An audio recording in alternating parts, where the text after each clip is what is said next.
How do you work out how much money you need for the renewal of your non-lucrative visa in Spain? What's the difference between savings and passive income? Do you need double the amount for years 2 and 3 and 4 and 5? Stick around and I will clear the fog of confusion for you and give you some examples of how to work out whether you meet the financial requirement for your visa and the renewal of your residency. Welcome to YouTooSpain. Oi oi, let's dance.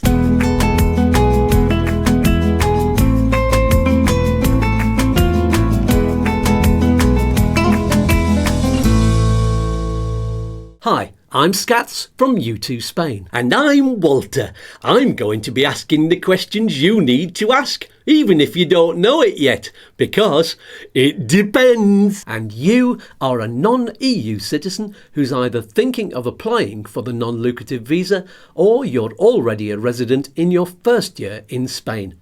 Either way, you're welcome. Let's get straight into the questions. And that was Tommy. Hopefully you won't be seeing too much of him today. Oi! What is the non-lucrative visa? NLV. Thank you, Tommy. The non-lucrative visa is the official permission you need if you're not a citizen of an EU country and you want to move to Spain. It allows you to travel here and finish off the process by registering, first of all, as what's called a temporary resident for 1 year. Can I work in Spain on the NLV? No! There are other visas for working, but the non-lucrative visa doesn't allow any gainful employment during the 5-year period of temporary residency. So it's generally thought of as a visa for retired people or for those who have enough savings to take time off from work. How much money do I need for the first year? To get the visa, you need to prove you have sufficient finances to cover your stay. There's a figure published each year to help you work out the minimum amount you need. It's called IPREM. IPREM! How much is IPREM? It can change each year, but now in 2023, IPREM is €600 per month. Now, I'm using the monthly amount because that's what the officials use. And I believe it's easier to understand the rest of what I'm going to tell you if you focus on the monthly amount rather than the annual amount. I can't focus! Trust me for now, I'll explain more in a minute. Can I work it out in my own currency? Well, exchange rates change every few seconds and Spain uses euros to work out what you need. So if you've got money in pounds or dollars, for example, today it might be worth less or more than yesterday. So it's always best to work it out in euros. A good broker like our preferred partner, Smart Currency Exchange, will be able to get you a fixed rate so you know exactly how many euros you have in advance.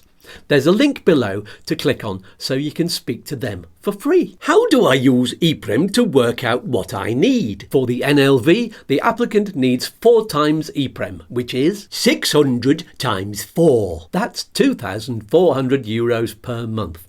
If there are family members applying together, you need an extra 1 times IPREM per person. For example, a couple would need 4 times IPREM for the main applicant and 1 times IPREM for the partner, which is 5 times IPREM altogether. 600 times 5, that's €3,000 per month. If there are 2 children, that's an extra 2 times IPREM. 600 times 7, a total of €4,200 per month. My brain hurts. I know Spanish people can live on less than that, so why do I need so much more? The reason the figures are higher for non-EU citizens is because EU citizens have more rights. They're part of a privileged club whose members can access all that the EU has to offer. The higher amount that non-EU citizens need is all about controlling immigration from outside of the EU, and that now includes the UK as well.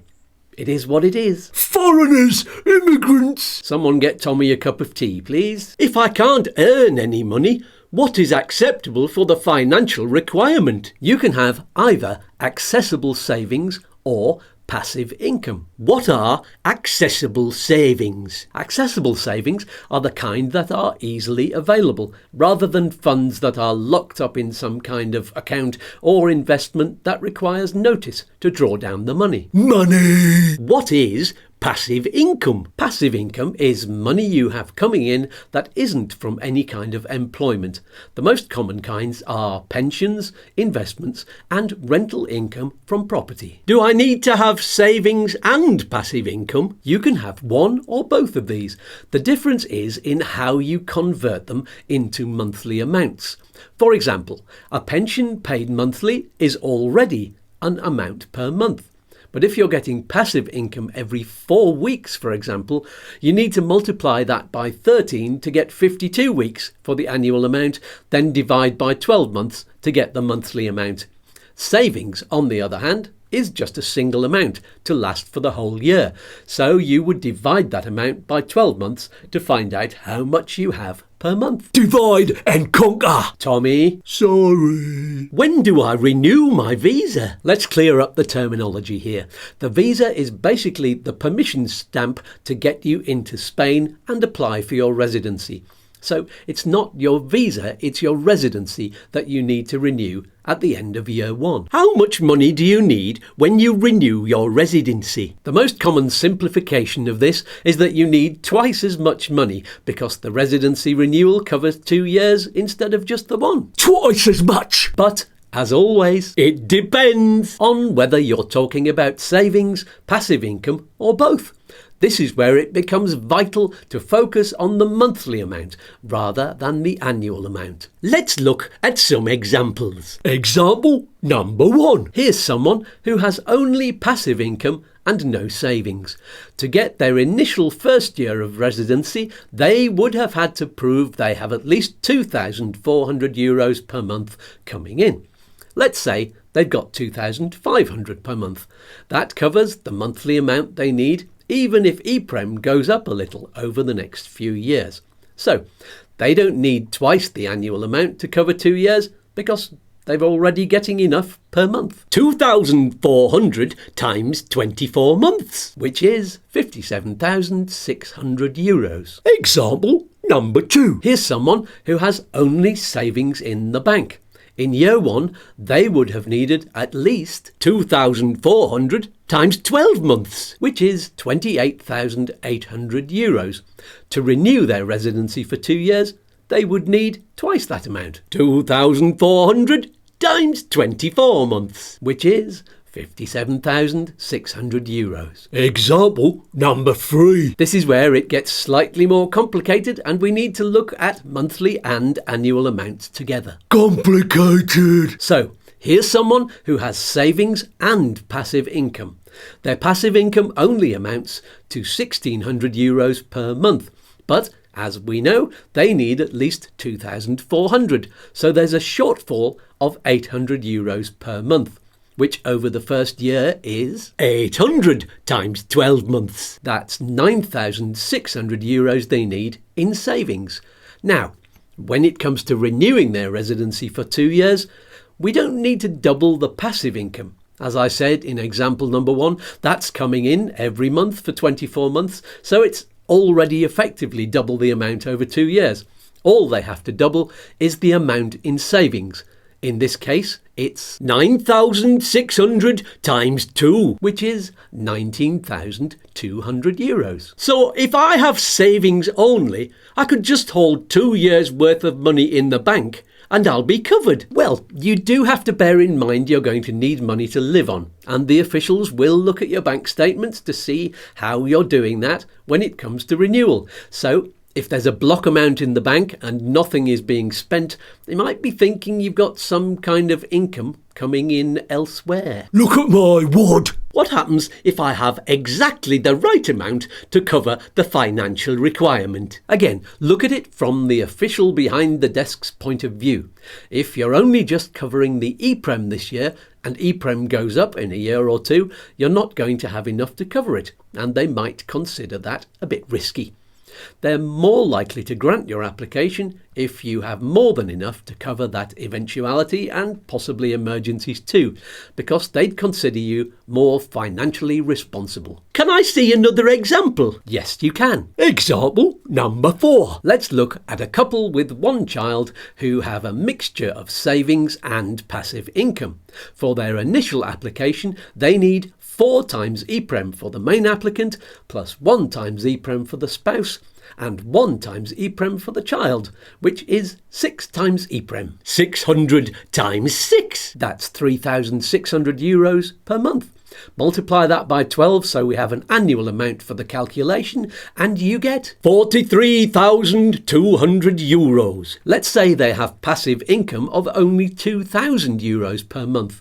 Multiply that by 12 months and you get 24,000. So there's a shortfall of 43,200 minus 24,000. That's €19,200. So that's how much they'd need in savings for year 1.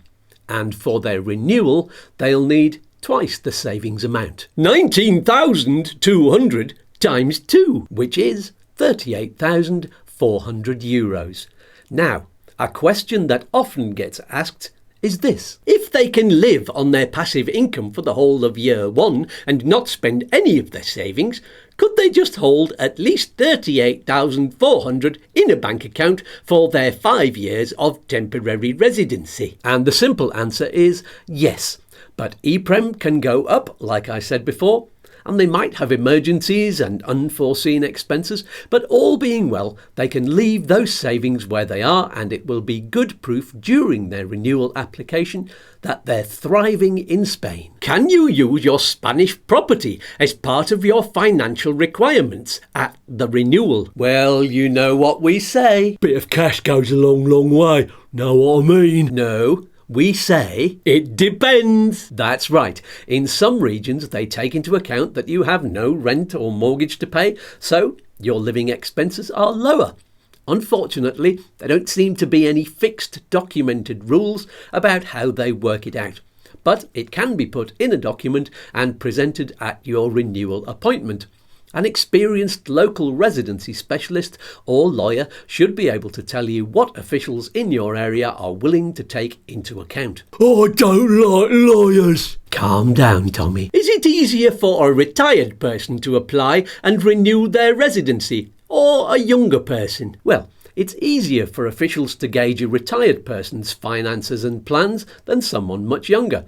A retired person will have their passive income sorted out in the form of pensions, they'll have access to the state healthcare system, and officials have plenty of experience of analysing their finances because they're the most common group. Stop analysing me! A much younger person or family, on the other hand, won't be retired, so officials will look carefully to make sure they're not hiding some kind of extra income or looking for a loophole to sneak in and hide under the radar. It wouldn't be the first time it's happened, and they're well aware of the tricks. What are you trying to say? So, you just need to be ready to answer questions about your future so that you're not going to become a burden on the state or look like a criminal. Who's been talking? What if I have some more questions? Well, there are a few other resources available to you on YouTooSpain. First of all, there's a link below to the live question and answer session I did with Chris from Upsticks, which answers follow-up questions and covers some "it depends" scenarios. If you can't find your own situation on there, why not watch one of the shows live on Saturday mornings at 10 o'clock Spanish time and ask your question on the live chat. Or, if you missed the show, ask in the comments below the video. Don't forget to subscribe and click on the bell. It's free, so that you get notifications every week about each live show and midweek video. Thank you. I'll see you on the live chat then. Not if I see you first. Peace and love. Peace and fluff. Oi, oi. Let's dance.